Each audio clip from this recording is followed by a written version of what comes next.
Le Théâtre de Lorient est ravi de pouvoir partir avec les comédiens du collectif artistique du Théâtre de Lorient sur les routes hors des sentiers battus et hors du territoire lorientais pour aller découvrir de nouveaux lieux, de nouveaux publics surtout.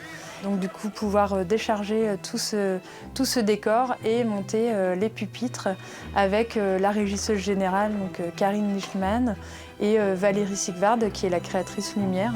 Et les comédiens ont envie aussi aujourd'hui de pouvoir s'adapter, de pouvoir recréer, on va dire, et de pouvoir aussi échanger avec des publics complètement différents.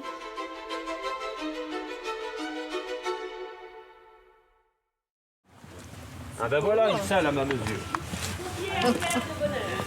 Vous avez fait des essais dans la salle? Il s'échappait de la haute armoire en bois de chêne. Ah, mais le bois de chêne, on est au gros chêne, en bois de gros chêne. Charles monte à voir le malade, il le voit dans son lit sûr, sous ses couvertures ayant rejeté bien. À chaque fois, c'est une nouvelle découverte et ma foi, ici, nous sommes bien lotis, car nous avons de l'espace. D'ailleurs, tu vas...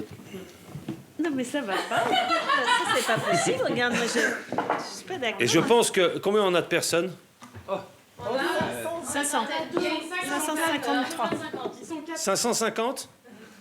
C'est l'aboutissement justement des semaines de travail. C'est un peu comme accoucher d'un beau bébé. Voilà, donc on a vraiment besoin du public, et quel que soit le public. Donc là, on est très heureux de toucher des jeunes gens avec un texte classique. Ça, c'est chouette. Bah, c'est du plaisir, c'est pour ça qu'on fait tout ça en fait, qu'on répète autant et ça.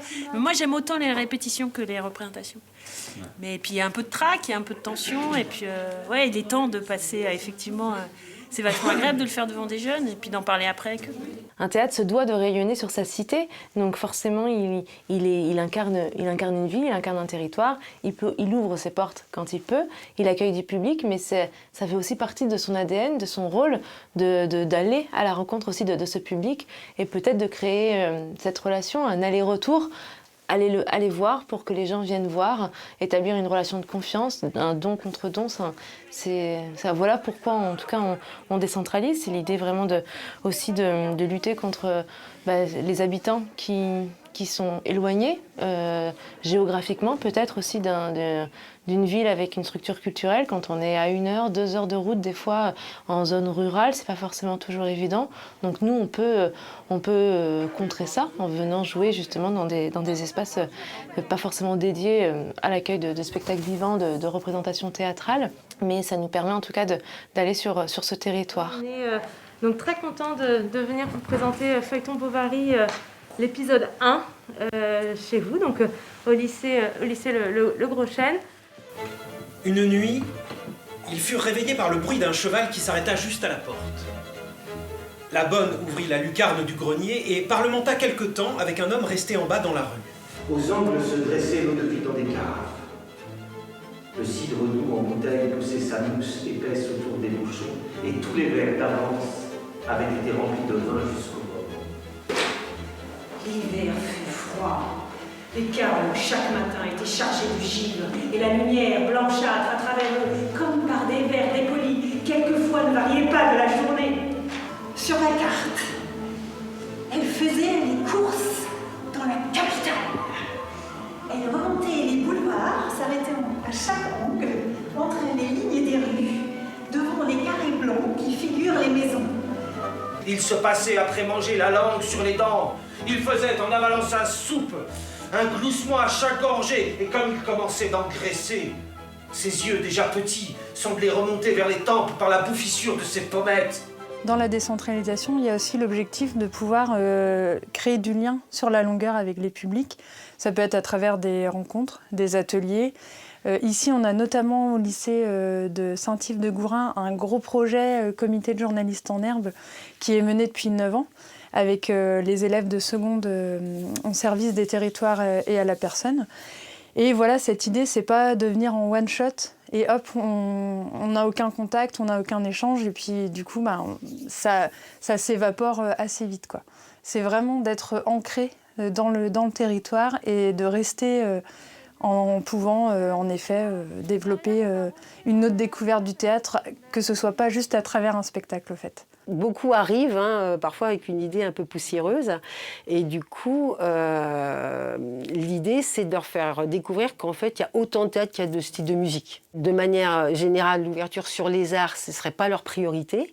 Ils veulent du travail très concret, ils veulent savoir à quoi ça sert. Donc c'est vrai que des fois, il faut vraiment argumenter à « Madame, l'art, ça ne sert à rien » Ah bah si, c'est ça qui fait le plus de la vie. Est-ce qu'on pourrait se passer de musique? Est-ce qu'on pourrait se passer de cinéma? Et alors Bovary, c'est un peu, c'était pas, allez, je vais être honnête, c'était pas dans les premiers choix, mais c'est l'occasion de voir en plus des comédiens dans une lecture jouée, qui est quand même un type de théâtre aussi particulier, qu'ils ne connaissent pas du tout.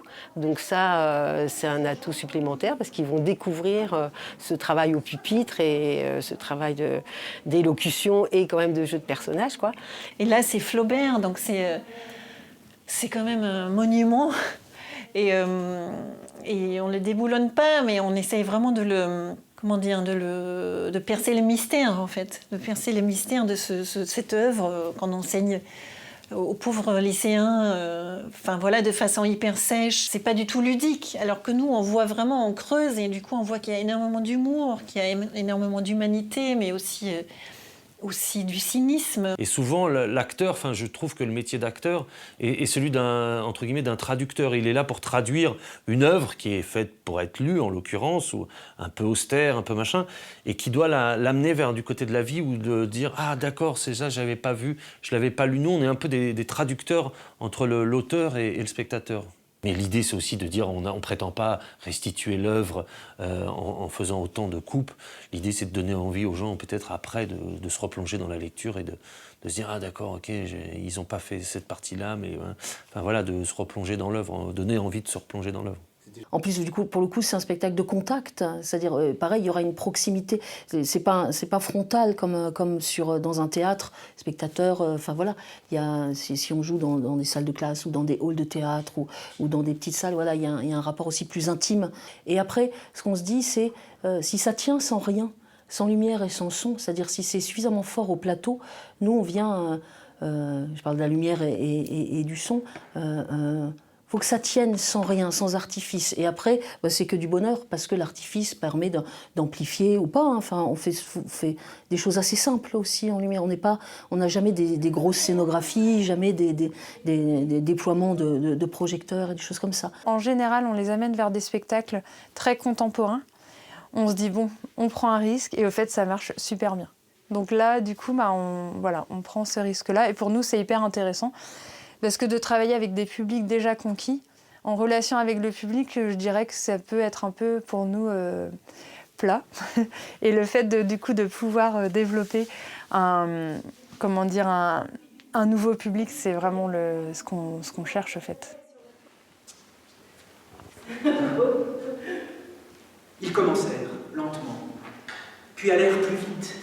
Ils tournaient, tout tournait autour d'eux. Les lampes, les meubles, les lambris, le parquet, comme un disque sur un pivot.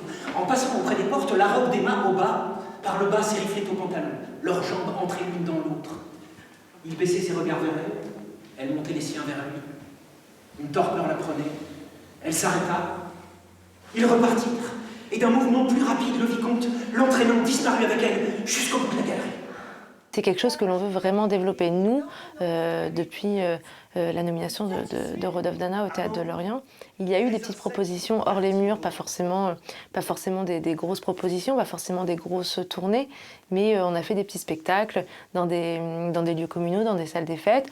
On a fait des choses à l'extérieur, comme une création sur le port de pêche, comme à l'école des Beaux-Arts, dans des maisons, parce qu'on a fait un spectacle de danse en appartement. On a tenté vraiment ces choses-là et on sait que ça fonctionne énormément. On a vraiment eu de très bons retours. Il y a une relation différente qui se crée avec le public, avec l'artiste. Il y a quelque chose d'assez fort. Un jour, qu'en prévision de son départ, elle faisait des rangements dans un tiroir. Elle se piqua les doigts à quelque chose. C'était le fil de fer de son bouquet de mariage. Quand on partit de Tostes, au mois de mars, Madame Bovary était enceinte.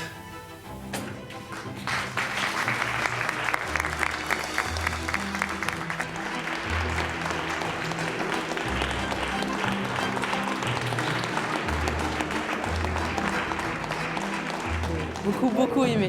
Franchement, c'était la première fois que je voyais du théâtre et franchement, ça m'a vraiment plu.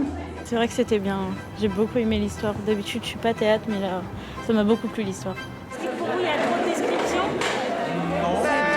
C'est pas ça, en fait. Il y avait trop de paroles et il y aurait plus de place. De plans drôles. Mais c'est pas toujours très drôle, Madame Bovary. Et vous avez un très beau parler tous les quatre. Hein. Ah, merci. T'es gentil. Oui, vous avez bien. Hein? Vous avez réussi à capter le public dès la première scène. Ça, c'était bien. Et ça, c'est la toute fin. Tu veux savoir la suite? Ouais. Non, c'est la première partie. Tu lises. Ah, oui, Faut que tu lises, il y en a encore plein derrière. Moi, je lisais bien, si vous pouvez me finir comme ça. Là, si tu veux, on peut raconter. Est-ce que vous êtes du côté de Charles ou du côté d'Emma? On peut pas prendre parti? Pourquoi? Parce qu'on a la sensibilité de Charles qui aime sa femme de son point de vue. Et on a Emma qui rêve d'autre chose. On rêve tous de autre chose qu'une vie banale et morose. 3 ou 4 qui m'ont dit qu'elles vont s'acheter le livre, qu'elles vont le lire, parce que s'acheter c'est déjà bien, mais elles vont le lire, et elles ont envie de voir la suite du spectacle.